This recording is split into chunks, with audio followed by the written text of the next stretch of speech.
تو بھائیو زندگی ایک امانت ہے، چلی جائے گی، چلی جائے گی۔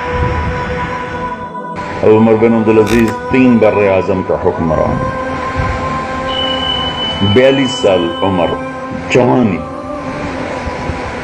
اور علاج کے قابل، مرض ایسا تھا علاج، زہر دیا گیا تھا اور زہر ایسا تھا جس کا علاج ہو سکتا تھا۔ طبیب نے کہا امیر المومنین علاج ہو سکتا ہے، فرمایا کہ یوں کہو نا کہ آپ کان کو ہاتھ لگاؤ گے تو آپ ٹھیک ہو جاؤ گے، میں اتنا بھی نہیں کروں گا، میں اپنے اللہ کی ملاقات کا شوق رکھتا ہوں، مجھے نہیں جینا۔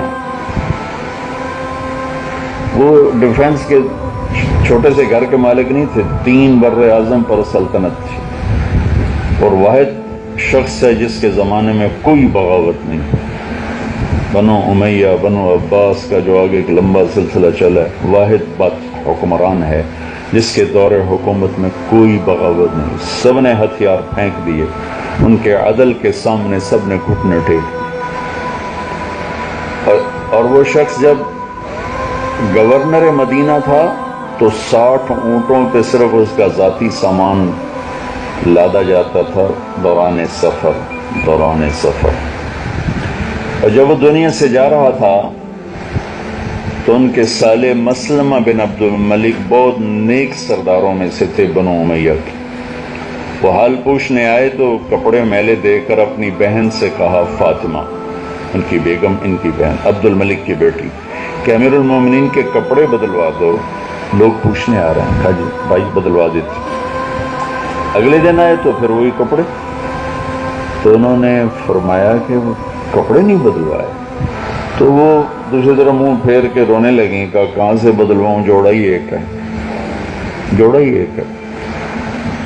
گورنر کے طور پر 60 اونٹوں پہ صرف ان کا ذاتی سامان، اور جب وہ 3 بر اعظم کے بادشاہ ہیں تو کہتے ہیں جوڑا ہی ایک ہے، بدلواؤں کیا میں؟ وہ کہنے لگے مسلمہ امیر المومنین کوئی بچوں کے لیے تو چھوڑ جاتے، کیا کریں گے آپ کے بعد؟ آپ نے ان کے لیے چھوڑا ہی کچھ، 12 دینار ٹوٹل پیسہ تھا جو موجود تھا، اس میں قبر بھی خریدی، کفن بھی خریدا، زمین، قبر کی زمین خریدی، پہلا بادشاہ جس نے قبر کی زمین خریدی، کفن خریدا، مزدوری طے کی قبر کھودنے والوں کی، اور پھر کہا 6 مہینے بعد میری قبر پہ حل چلا دینا۔ سارے بنو امیہ کی قبروں پہ حل چل گئے، عمر کی قبر آج بھی موجود ہے، سارے بنو عباس کی قبریں مٹ گئیں، ہارون کا کتنا دبدبہ غلغلہ، کہاں مامون، کہاں قبروں کے نشان، اس درویش کی قبر آج بھی زندہ سلامت موجود ہے۔ تو عمر کہنے لگے، عجیب بات، کہنے لگے مسلمہ میرے بھائی، حرام میں نے کھلایا نہیں، حلال میرے پاس تھا ہی نہیں، کہاں سے کھلاتا، کہاں سے جمع کر؟ سبحان اللہ، میرے رب کی قسم، اس شخص کے دور حکومت میں 3 بر اعظم میں زکوٰۃ لینے والا کوئی نہیں، 3 بر اعظم زکوٰۃ لینے والا کوئی نہیں، لوگ لے کے نکلتے تھے زکوٰۃ، کوئی لیتا ہی نہیں تھا، کہ اللہ کا فضل۔ اور اپنے گھر کا جاتے ہوئے یہ حال ہے کہ حلال میرے پاس تھا نہیں، حرام میں نے کھلایا نہیں، تو میں کیا کرتا؟ کہنے کہ میں 1 لاکھ دیتا ہوں، آپ ان کے لیے قبول کریں۔ 1 لاکھ اس زمانے میں کتنی بڑی دولت۔ کہنے کہ وعدہ، کہنے کہ وعدہ، کہ اچھا سا کرو، جہاں جہاں سے ظلم کر کے یہ پیسہ اکٹھا کیا نا، وہاں واپس کر دو، میرے بچوں کو ضرورت کوئی نہیں ایسے پیسے جس میں حرام کی بو آتی۔ پھر کہنے لگے میرے بچوں کو بلاؤ، بچوں کو بلایا، کہنے لگے بچوں میرے سامنے 2 راستے تھے، ایک یہ تھا کہ میں تمہارے لیے پیسہ اکٹھا کرتا، چاہے حرام ہوتا چاہے حلال ہوتا، اور خود جہنم میں چلا جاتا۔ دوسرا راستہ یہ تھا میں تمہیں تقویٰ سکھاتا، اللہ سے جوڑ دیتا اور خود جنت میں چلا جاتا۔ تو میں نے تمہیں دوسرا راستہ سکھایا ہے، تم اگر نیک ہوگے اللہ تمہیں کبھی ضائع نہیں کرے گا، تم نافرمان ہوگے تو مجھے تمہاری ہلاکت کی پرواہ کوئی نہیں۔ جس تخت پر یہ بیٹھے اسی پر ان سے پہلے 3 آدمی بیٹھے ہیں، سلیمان، ولید، عبد الملک، ایک ہی تخت ہے، ایک ہی سلطنت ہے، ایک ہی شاہی محل ہے، ایک ہی شاہی دربار ہے۔ پہلے 3 اس تخت پہ اللہ کو ناراض کرتے رہے، یہ بندہ اس تخت پہ اللہ کو راضی کرتا رہا۔ جب ان کے انتقال کا وقت آیا تو انہوں نے رجا کو بلا کر فرمایا کہ میں نے عبد الملک کو قبر میں اتارا اور اس کے کفن کی گرہ کو جب قبر میں کھول کے دیکھا تو اس کا چہرہ سیاہ کالا ہو چکا تھا اور اس کا رنگ قبلے سے ہٹ چکا تھا۔ پھر میں نے ولید کو قبر میں اتارا اور اس کی کفن کی گرہ کو کھول کے دیکھا تو اس کا چہرہ قبلے سے ہٹ چکا تھا اور رنگ کالا پڑ چکا تھا۔ پھر میں نے سلیمان کو قبر میں اتارا تو میں نے اس کی قبر کی گرہ، اس کی کفن کی گرہ کو کھول کے دیکھا تو اس کا چہرہ قبلے سے ہٹ چکا تھا اور رنگ کالا پڑ چکا تھا۔ اور اب دیکھو میں جا رہا ہوں، میرا دیکھ لینا میرے ساتھ اللہ کیا کرتا ہے۔ سلیمان کی میت کو جب قبر کے قریب کیا اتارنے کے لیے تو ہلنے لگا، تو اس کے بچوں نے کہا ہمارے ابا زندہ ہیں، وہ سکتہ ہو گیا۔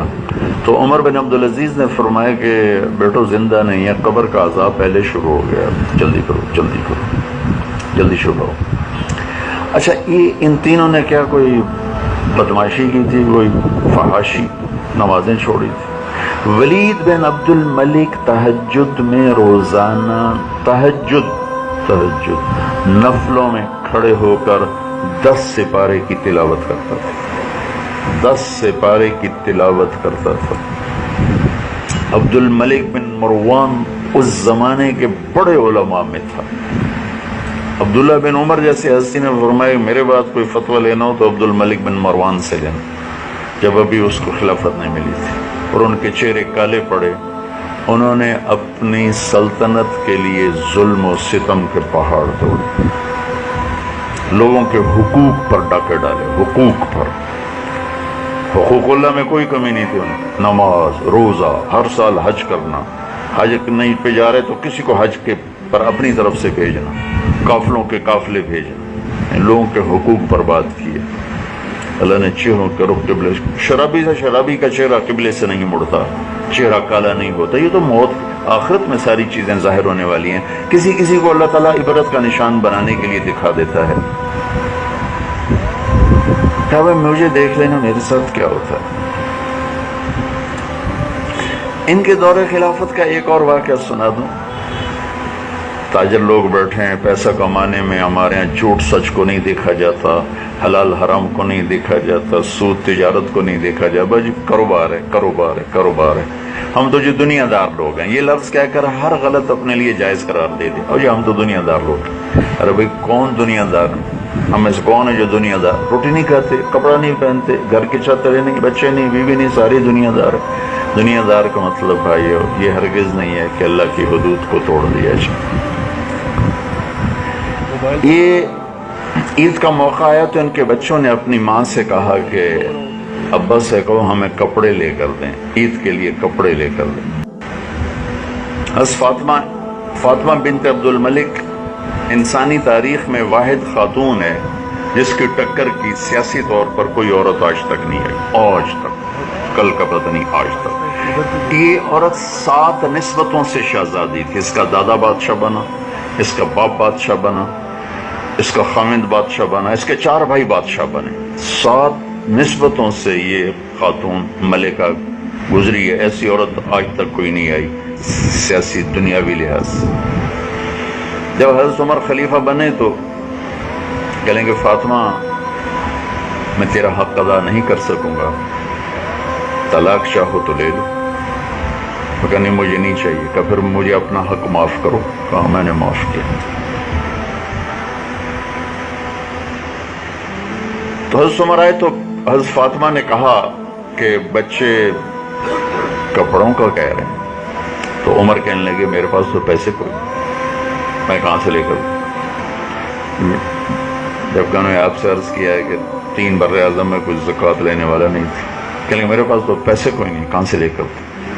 تب وہ دونوں سوچ میں بیٹھے ہوئے، تو بیگم نے کہا ایک ترکیب ہے کہ آپ اگلے مہینے کی تنخواہ ایڈوانس لے لیں، اس سے میں کپڑے سی لوں گی اور روٹی کا خرچہ میں مزدوری کر کے بنا لوں گی۔ گھر میں بیٹھ کے مزدوری کر کے مرا، 3 بر اعظم کی ملک۔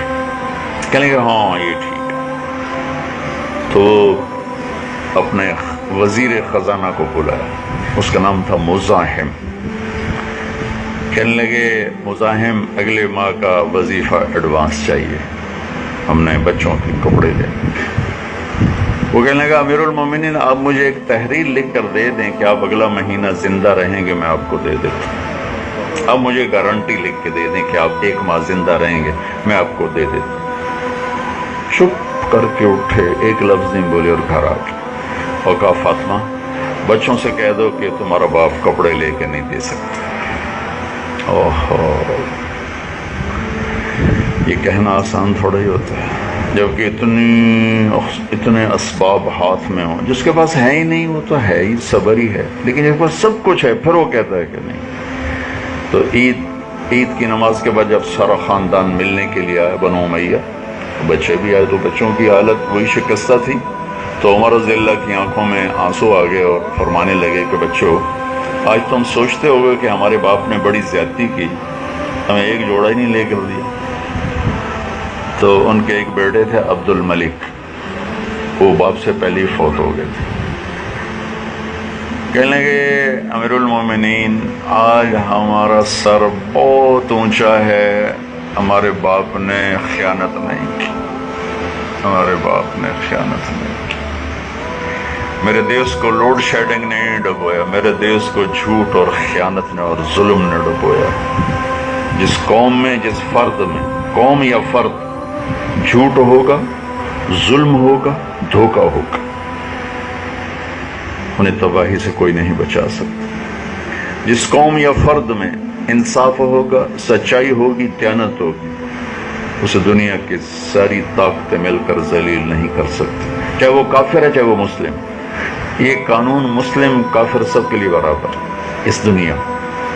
سچائی، دیانت، انصاف جس معاشرے میں ہوگا اس معاشرے کو اللہ عزت دے گا، چاہے وہ تحریہ ہوں۔ اللہ کو بھی گالیاں نکالتے ہوں تو اللہ اپنے قانون کو پورا کرے گا۔ اور جس معاشرے میں ظلم ہوگا، جھوٹ اور خیانت ہوگی، انہیں اللہ ضرور ذلیل کرے گا، چاہے رات کو تہجد پڑھیں، دن میں روزہ رکھیں۔ تو بھائیو، زندگی ایک امانت ہے، چلی جائے گی، چلی جائے گی۔ اب اس طرح اس بندے کے کوئی 2.25 سال گزرے، اب آج وہ دنیا سے جا رہا ہے۔ پہلے 3 کا جانا میں نے آپ کو بتایا، آج یہ جا رہا ہے۔ تو اللہ تعالیٰ نے کیا دکھایا، جب ان کی میت کو قبر کے قریب کیا گیا اتارنے کے لیے، سلیمان کی میت کو قریب کیا گیا تو ہلنے لگا۔ حضرت عمر نے کہا عذاب شروع ہو چکا ہے۔ جب ان کی میت کو قریب کیا گیا تو ایک ہوا کا جھونکا آیا اور اس سے ایک پرچہ لہراتا ہوا آ رہا تھا، ویسے آتا کر حضرت عمر کے سینے پر گر گیا۔ جب اس پرچے کو اٹھا کے دیکھا گیا تو اس پہ لکھا ہوا تھا، پہلی سطر بسم اللہ الرحمن الرحیم، دوسری سطر براءۃ من اللہ لعمر بن عبد العزیز من النار، اللہ نے عمر بن عبد العزیز کو جہنم سے نجات دے دی۔ بھائیو، اتنا بڑا بادشاہ اتنا بڑا پروانہ لے سکتا ہے تو آپ تو سب چھوٹے چھوٹے تاجر بیٹھے ہو، آپ کیوں نہیں لے سکتے؟ میں کیوں نہیں لے سکتا؟ یہ موت وہ ہے جو سب سے بڑا تحفہ ہے۔ تو رجا کہتے ہیں جب ہم نے وہ پرچہ ان کے کفن میں ڈال دیا، تو جب ان کو ہم نے قبر میں اتارا اور اس کے بعد میں نے ان کی وصیت کے مطابق نیچے اترا اور ان کے کفن کی گرہ کو کھول کے دیکھا تو ان کا چہرہ قبلے کی طرف تھا اور یوں لگ رہا تھا جیسے 14ویں کا چاند قبر میں اتر آیا، کأنہ فلقۃ قمر۔